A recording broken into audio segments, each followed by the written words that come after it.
राजा था और राजा की 7 बेटियां थी। 7 बेटियां अच्छी थी, समझदार थी, सुंदर थी।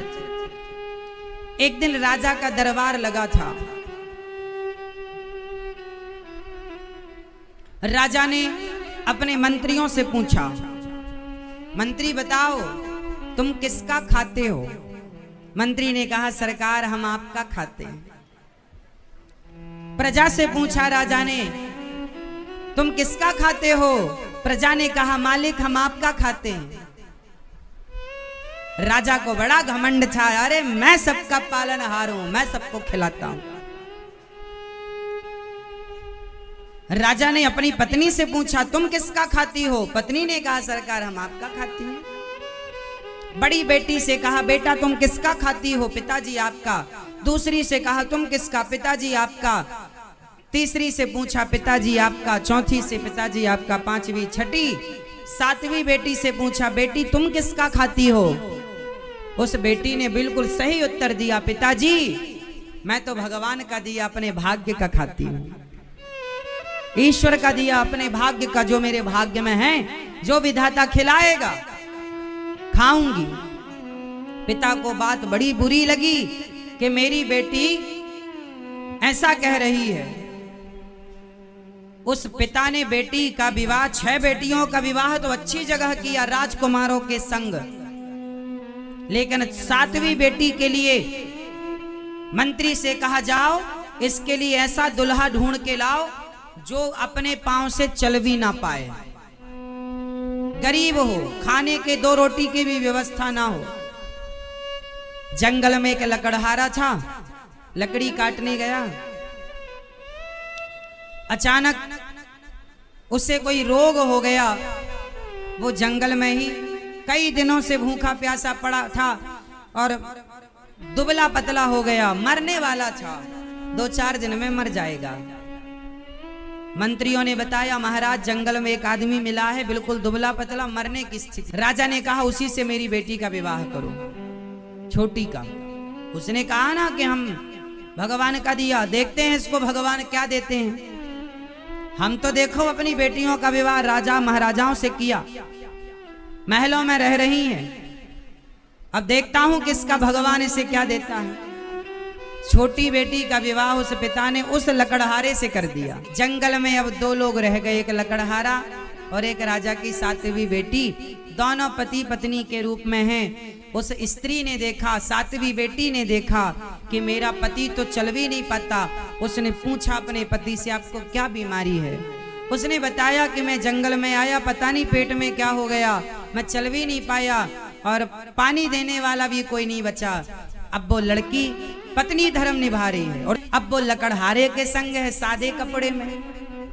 पति बीमार है, करे तो करे क्या, खड़ा भी नहीं हो पा रहा है। तो शादी होते ही उसके कंधे पर वो सारी जिम्मेदारी आ गई जो एक स्त्री के कंधे पर तब जिम्मेदारी आती है जब पति मर जाए और बच्चे छोटे छोटे हों। जिस स्त्री का पति ना हो और बच्चे छोटे हों, उस स्त्री से पूछो कि जिम्मेदारी क्या होती है। वो स्त्री की स्थिति इसके सामने थी। शादी होते ही उसी दिन से, उसी समय से अब वो जंगल की लकड़ियां काटे और लकड़ी काट काट करके वो पास के शहर गांव में जाए बेचकर। अब वो लड़की जंगल की लकड़ियां काट करके गांव शहर में बेचती, जो पैसा मिलता अपने पति के लिए वैद्य जी से दवाई लाती, पति को दवाई देती और थोड़ा दूध लाती, थोड़ा सा। अब वो जंगल में एक छोटी सी झोपड़ी बना के, चूल्हा बना के जंगल की लकड़ियों से थोड़ा माटी के बर्तन ले आई, थोड़ा चावल ले आई, दाल ले आई, आटा ले आई, बर्तन ले आई और बेचारी उसने जंगल में गृहस्थी स्टार्ट कर दी, है ना। अब पति को बनाकर भोजन खिलाती, स्वयं खाती, थोड़ा दूध ले आती, दूध पिलाती। संयोग देखना कि वो दूध जब लाती और दूध अपने पति को गिलास भर देती हल्दी वाला, तो जब थोड़ा सा बच जाए ना, उसके कुटिया के बगल में एक नाग नागिन का जोड़ा रहता था।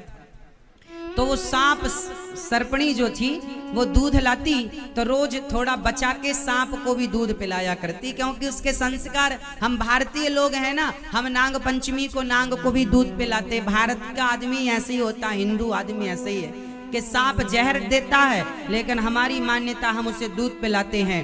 पूरी दुनिया ढूंढ लो साहब, ऐसी संस्कृति कहीं ना मिलेगी जो सांप को भी दूध पिलाने वाली संस्कृति हो। ये हिंदुओं की जीव मात्र पर दया करने का संस्कार किसी के अंदर है तो पूरी मानव जाति में केवल हिंदुओं के अंदर यह संस्कार है, और किसी के अंदर हो तो मुझे बताना। सांप को दूध पिलाती, संयोग देखो, धीरे धीरे उसका पति स्वस्थ होने लगा, धीरे धीरे उसका पति स्वस्थ होने लगा, ठीक होने लगा, खड़ा होने लगा, चलने लगा। वो जंगल की लकड़ी काटने लगा, बाजार जाने लगा, वहां से पैसे लाने लगा। इसने बड़े प्रेम से वो सांप सर्पणी को, नाग नागिन को दूध, तो ये रोज नियम बन गया पिलाना पिलाना। एक दिन सांप ने सपना दिया उस लड़की को, बोले तूने हमें दूध बहुत पिलाया है, जहां हम लोग बैठते हैं यहां बहुत सारा खजाना गड़ा हुआ है। याद रखना, भाग्य में जो होता है वो मिलता है। चाहे तुम्हारा बाप तुम्हारी शादी किसी के साथ भी कर दे, लेकिन तुम्हारे भाग्य में जो है मिलेगा। भाग्य में होता है तो भाग कर आ जाता है, और नहीं होता तो आया हुआ भी भाग जाता। वो लड़की को सपने में सांप ने कहा कि यहाँ पे हाथ डालना तुम्हें खजाना मिलेगा। नाग नागिन से उसकी दोस्ती हो गई थी, रहते रहते वो दूध पिलाती, रोज वो नाग नागिन उसे पहचानने लगे। उसने वहां खोदा, उसे सचमुच सोने का घड़ा मिला, उसके अंदर सोने के सिक्के मिले, खूब धनवान हो गई। उसने उस जंगल में नगर बसाया, अपने लिए महल बनवाया, वो रानी हो गई। देखते देखते उसका लकड़हारा पति राजा हो गया, प्रजा बसाई, बाजार लगवाया। जो उसे अब राज, लड़की तो थी, वो राजा की बेटी तो थी, तो राजकाज आता था उसे, तो कैसे चलाना है। उसने सेना का संगठन किया, सेना बनाई, सेनापति बनाया, बढ़िया ठाट बाट चालू हो गया। टैक्स लेने लग गई और प्रजा की सेवा, खूब लंगर भंडारा लगवाया, कोई मेरे राज्य में भूखा नहीं रहेगा। खूब भंडारा, खूब दान पुण्य किया, प्रजा को भोजन परोस रही थी कि तभी उसने देखा कि उसका बूढ़ा बाप लाइन में लगा था। तो लड़की है, अपने बाप को कैसा भी हो, कितना भी समय बीत जाए पर पहचान तो लेती। उस लड़की ने पहचान लिया। अच्छा, लाइन में केवल अकेला बाप नहीं था, उसकी 6 बहनें भी लगी थी। लड़की ने पहचान लिया, पिताजी आप। बाप नहीं पहचान पाया, आप कौन महारानी? पिताजी भूल गए, मैं आपकी बेटी साध्वी, लकड़हारे से ब्याह किया था आपने। आपने पूछा था किसका खाती हो, मैंने कहा था भगवान का दिया भाग्य का खाती हूँ। तो देखो ना, भगवान का दिया भाग्य का, जब भगवान पर विश्वास रखो ना पिताजी, तो वो सिर्फ उसका दिया हम नहीं, भगवान निमित्त बना के सबको खिलाते हैं। देखो आज आप भी खाने आए हैं, बताइए पर आपकी ये दुर्गति कैसे हुई कि आपको रोटी के लिए लाइन में लगना पड़ रहा? क्या हुआ? उसके पिता ने बताया, बेटी मैं घमंड में, अभिमान में चूर हो गया, मेरे सेनापति ने धोखा दे दिया, अन्य राजाओं ने आक्रमण किया, और जिन जिन के घर मैंने अपनी बेटियां ब्याही, सबका भाग्य ना जाने क्या खेल खेला। सबके राज्य में आक्रमण हुआ, सबकी सत्ताएं मिट गईं, सब बेसहारे हो गए, दर दर की ठोकर खाते भटक रहे हैं, सालों हो गए। बहुत भूख लगी थी, सुना था कि इस राज्य में भोजन बढ़ता है, तो तुम्हारे द्वार पर भूख मिटाने आ गया।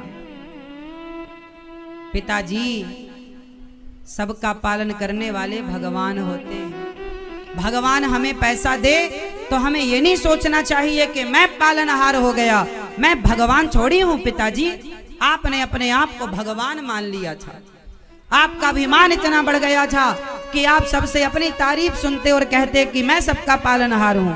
पिताजी, वो अभिमान मिटा के आप भगवान की शरण में जाइए, और जो करते हैं भगवान को, उनकी मर्जी के बिना पत्ता नहीं हिलता, और वो देना चाहें तो भिखारी को भी करोड़पति बना दें और वो लेना चाहें तो करोड़पति को भी भिखारी बना दें। ये परमात्मा का नित्य का काम है पिताजी।